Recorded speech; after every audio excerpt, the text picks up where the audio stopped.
So, andito na ako sa loob ng hostel ko. So, malapit lang talaga guys. So, Kirel, very cute. Ayaw ko siya lapitan kasi... So, currently nawawala po yung ating bus card. I don't know.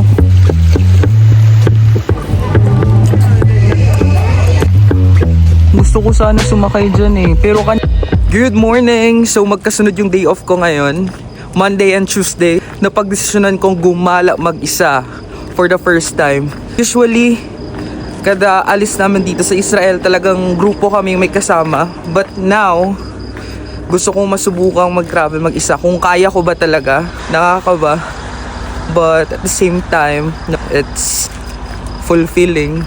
I hope and I pray that it will be fun kahit ako lang mag-isa. So, pupunta ako ngayon sa Sea of Galilee.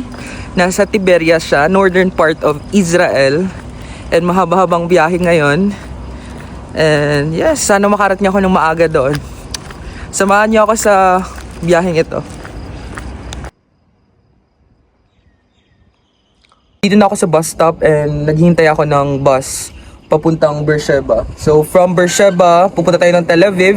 And from Tel Aviv, pupunta tayo ng Tiberias, Israel. Mahaba-haba ang biyahe natin kaya naman may dala akong pagkain. Last night, nagluto si Gilbert ng adobong baboy. Yeah. So, syempre, as a Filipino, talagang magbabaon tayo, di ba? Kaysa naman gumastos tayo habang nasa daan. So, yeah. Let us save our money. Hindi naman kailangan magastos pag nagbabiyahe.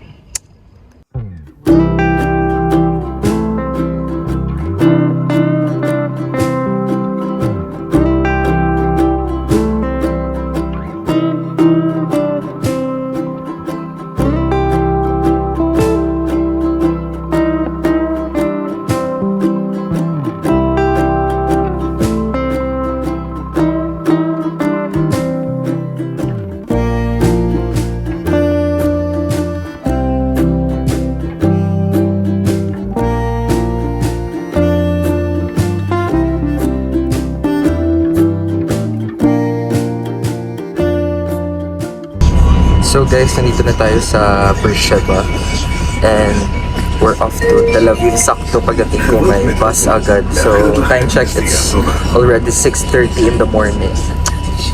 We're off to Tel Aviv and usually yung biyahe papuntang Tel Aviv mga almost 2 hours. So siguro makakarating tayo doon mga 8:45. So 4 lang kami pasahero, which is good. Hindi puno yung bus, kaya naman maganda.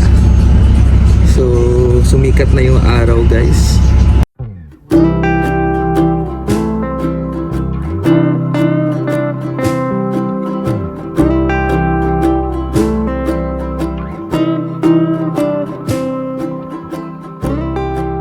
Dito na ang bus, guys. Aalis na ng 8:25.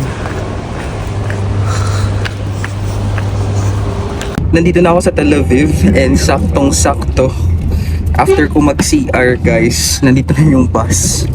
So nakahabol pa ako. So it's already 8:25 and we're off to Tiberias, Israel. See you in a bit, Sea of Galilee.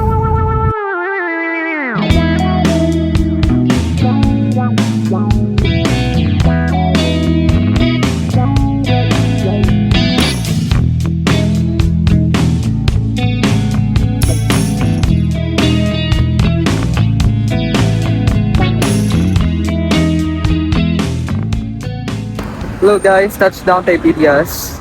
So ang agenda natin ngayon, hanapin natin ang ating hostel. So 4 minutes lang daw siya galing dito sa Takan, America City. Hindi naman masyadong mainit. So ang daming tao, ang daming taxi dito pero sayang naman kung magta-taxi tayo kasi pwede naman daw lakarin. So maglalakad tayo.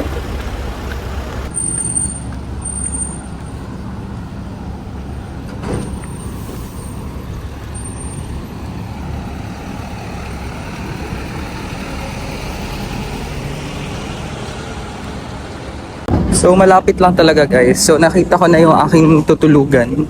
So dito ako matutulog sa Tiberias Hostel and nag-book ako sa booking.com for 116 shekels.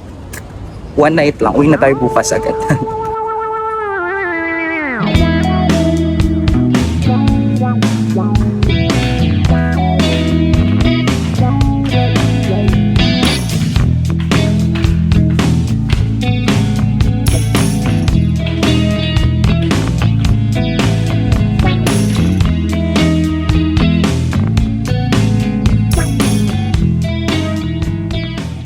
So, andito na ako sa loob ng hostel but wala yung receptionist. I don't know why. Nasaan na kayo? Ang receptionist dito, guys. Kailangan kong makita yung tutulugan ko if maayos. Sobrang tahimik. Siguro tulog pa mga tao dito.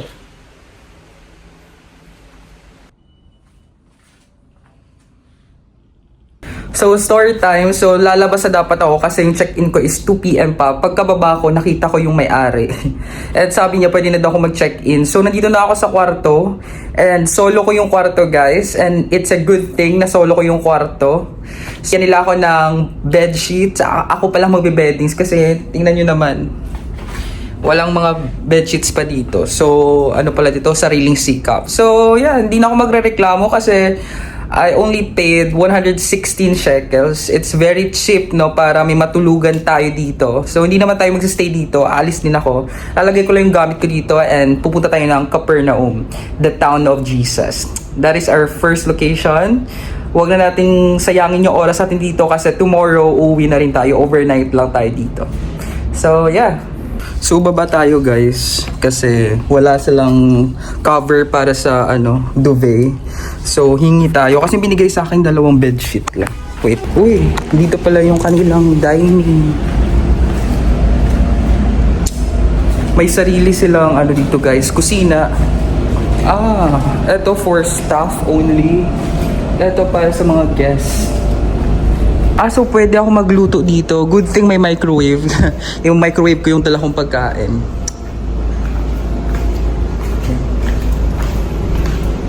Parang walang mga guests or baka nasa labas.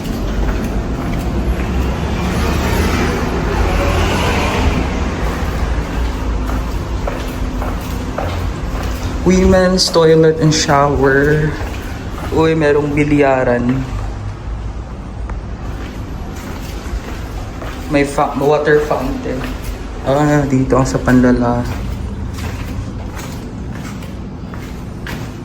Ito ang CR nila, guys. Lumabas na ako ng hostel. Ayoko magstay doon. Creepy, nakakatakot. Parang ako lang mag-isa doon. So, hanap ako na makainan after ko kumain. Let's go to Capernaum, the town of Jesus. And mamaya, after nun, dito na tayo sa Sea of Galilee. Sana makasakay ako ng boat. So, ang first meal ko dito sa Tiberias ay falafel. Actually, may baon akong adobo pero mamaya ko na siya kakainin for dinner. Let's eat, guys.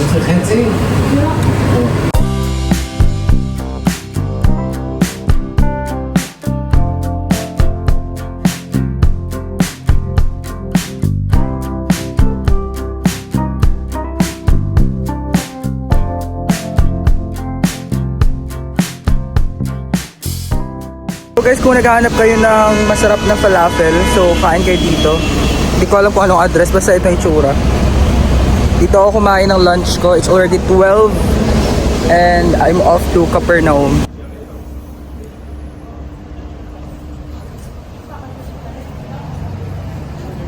Nandito na ako sa Central Bus Station at yung bus papunta Capernaum is 12:29 pa. Iniisip ko kung magta-taxi ako pero baka mahal yung taxi dito. So nararamdaman ko na, guys, sobrang init na. Tanghaling tapat na talaga. Baka magutom na naman ako. So time check, it's already 11:55. I don't know kung ano ba, magta-taxi ba tayo or magbabas.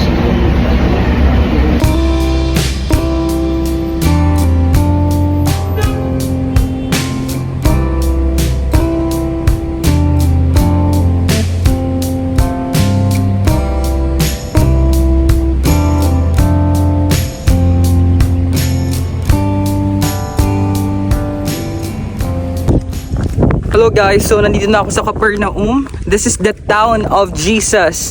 From Tiberias Central Station, sumakay ako ng bus number 142 for only 8 shekels. Magta-taxi sana ako kaso mahal. Kung magta-taxi kayo, mga nasa 70 to 90 shekels papuntang dito. Sayang naman. So 8 shekels lang makakarating na kayo dito. So baba ako dito sa bus stop, nakita ko tong Capernaum National Park.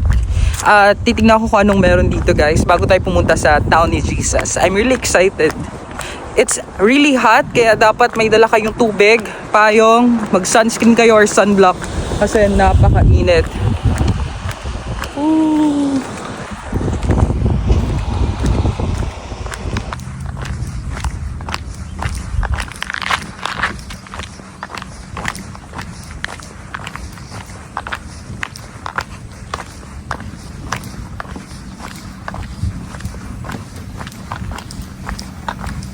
Wow, grabe. Tanaw ang Sea of Galilee, guys. Paano kaya tayo makapunta doon? Try natin bumaba pa.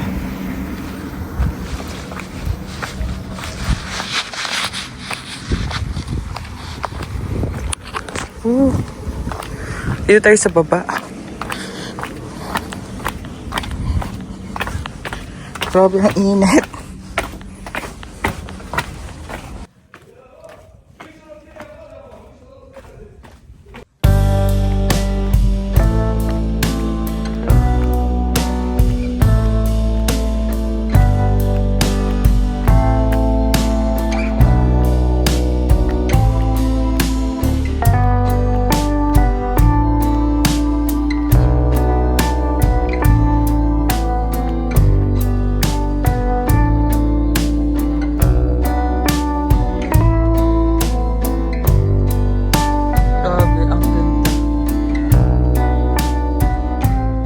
Imagine, 2,000 years ago, nandito si Jesus.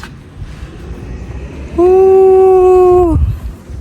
Ang Capernaum is a fishing village. So, mga fishermen ang mga nandito 2,000 years ago.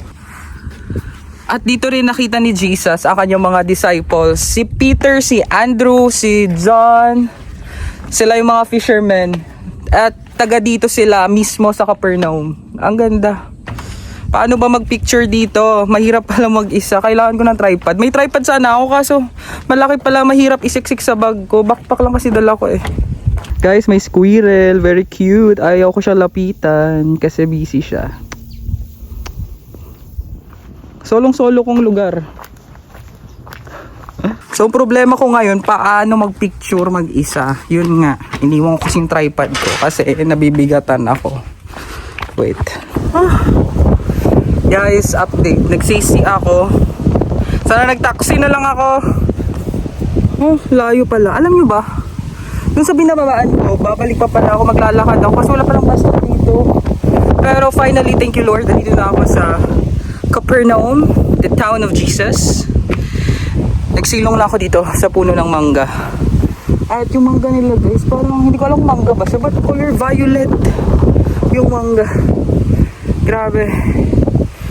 But I'm here. So patuloy na natin to. Pasok tayo dito. You're here at the town of Jesus. Thank you Jesus.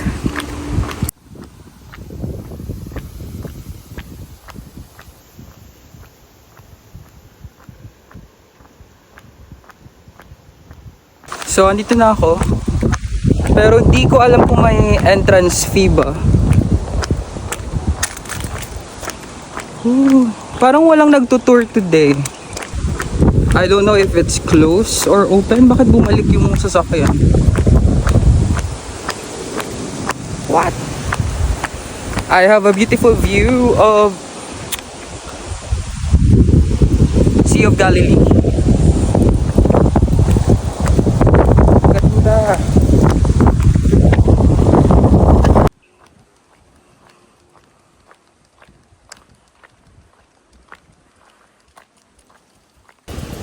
So finally, I'm here at the town of Jesus, Capernaum.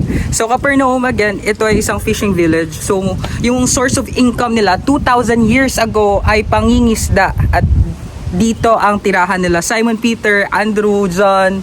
At dito rin sila na-discover ni Jesus. At naging parte sila ng disciples ni Jesus. Ang ministry ni Jesus nakasentro din dito sa Capernaum. So nung nilisan or nung iniwan ni Jesus ang Nazareth, pumunta siya dito sa Capernaum. At dito niya ipinagpatuloy ang kanyang ministry. At marami siya nagawang miracles dito. So, pasok tayo.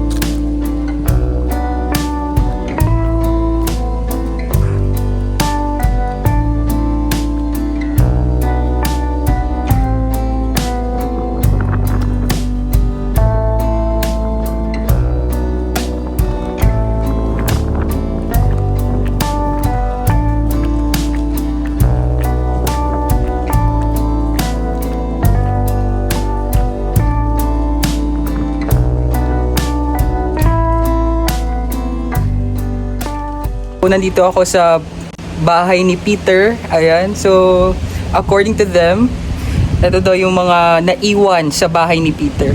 Amazing. Talagang yung mga bahay dati, gawa sa bato. Para ma-preserve ang bahay ni Peter, pinatayuan nila ng octagonal church sa taas. Tara, akyatin natin.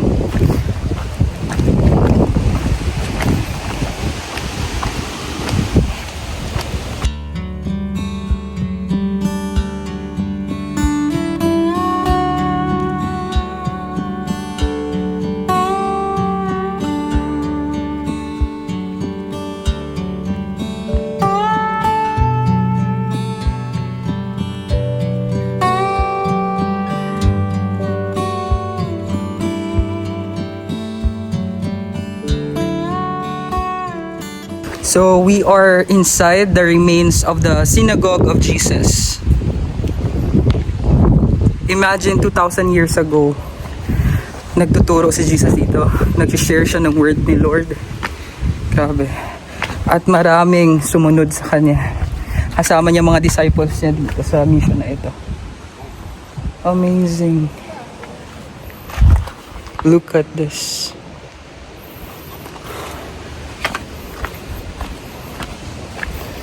How I wish may picture sa akin. Meron ako nakita dito. Sana approachable sila. Sana pala dinala ko na lang yung tripod.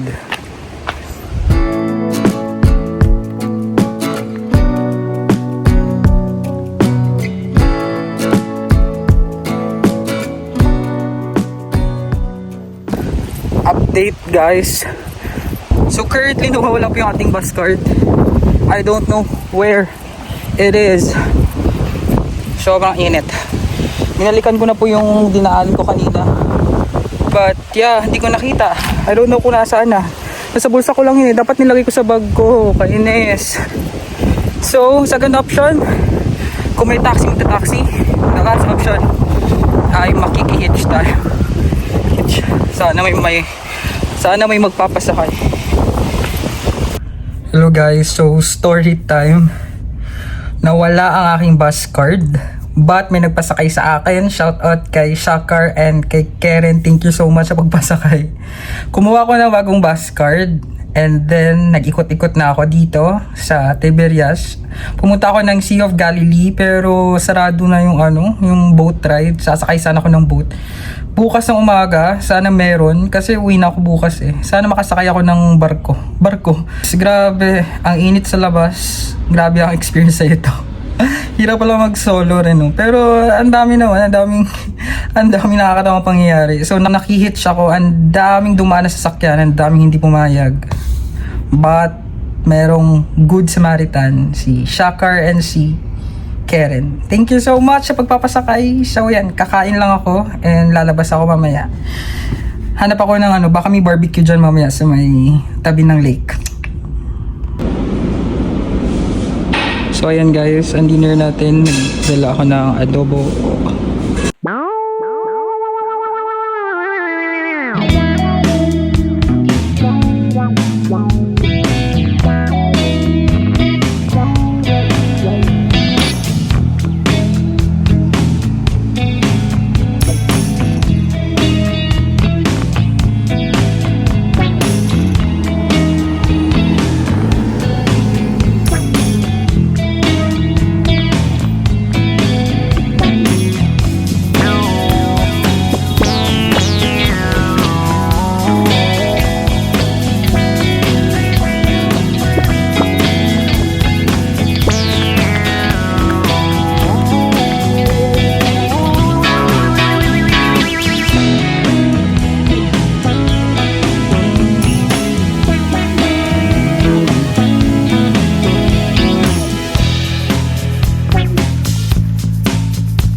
So katatapos ko lang magpahinga guys. It's already 7 in the evening at bumalik ako dito sa Sea of Galilee.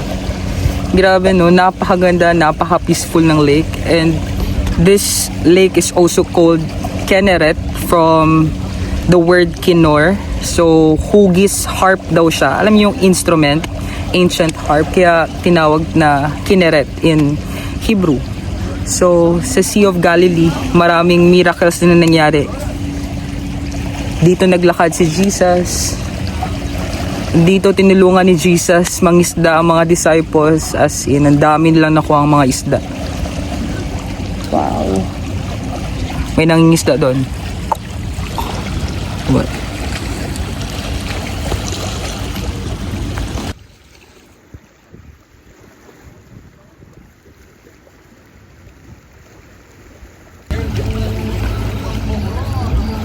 Ganda. Kita nyo yung Golan Heights, guys. Very beautiful. Gusto ko sana sumakay dyan eh. Pero kanina sabi dapat group daw. Hindi pwede mag-isa. Paano kaya makasakay dito? Sana bukas makasakay ako. Ganda. Hanap tayo ng dessert, guys.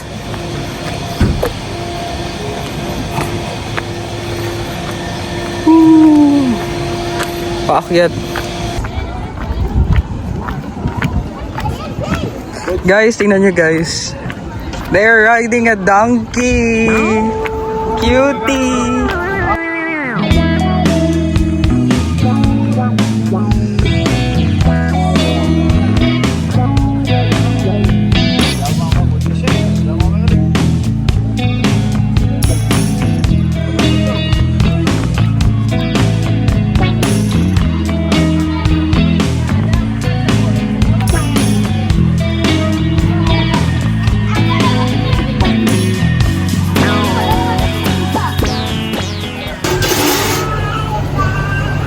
Barbecue and garlic. And garlic. What? Ah, yeah.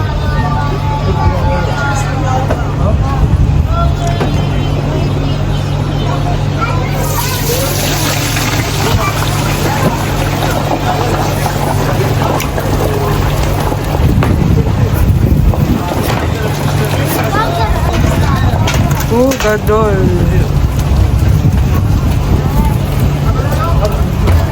It's good? Yeah. Pagkara ba? Ooh. Pumili ako ng tornado potato.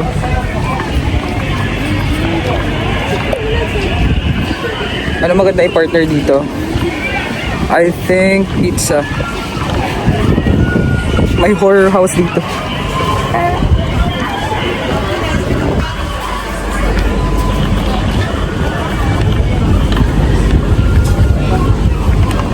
Bili tayo ng pizza kahit isang slice lang. Meron dito. Parang maraming kumakain dito eh. Look, baka masarap. Kain na naman. Actually, medyo busog pa naman ako pero medyo lang. So habang nandito ako, I will Shalom.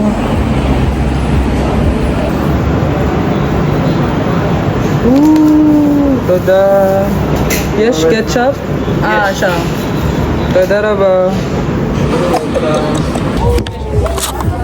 Round 2 na dinner. Pizza.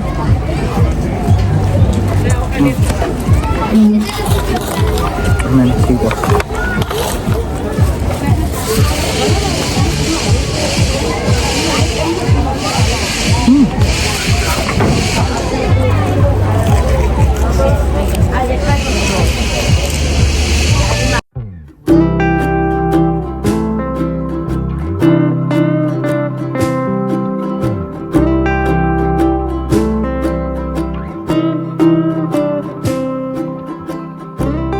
And for our dessert, nag-order ako ng smoothie.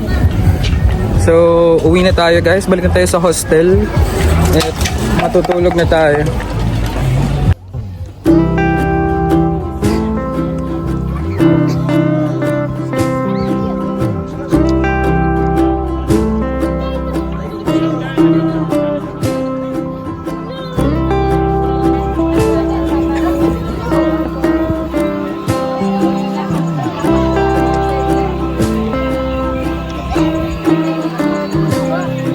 Ref magnet.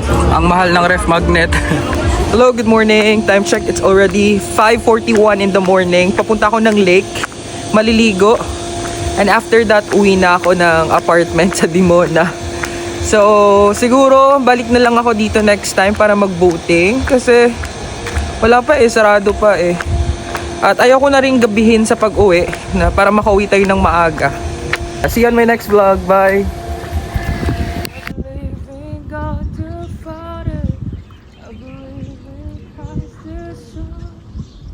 I believe in the Holy Spirit.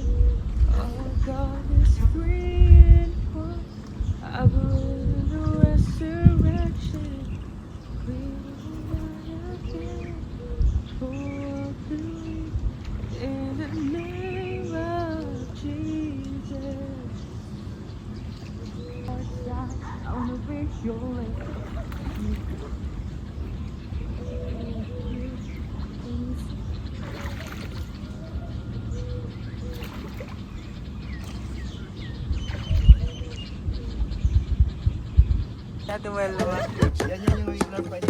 It's your regular price. We're at the discount 18. Yes. Hey guys, so we are here at the Garden 2. Very nice.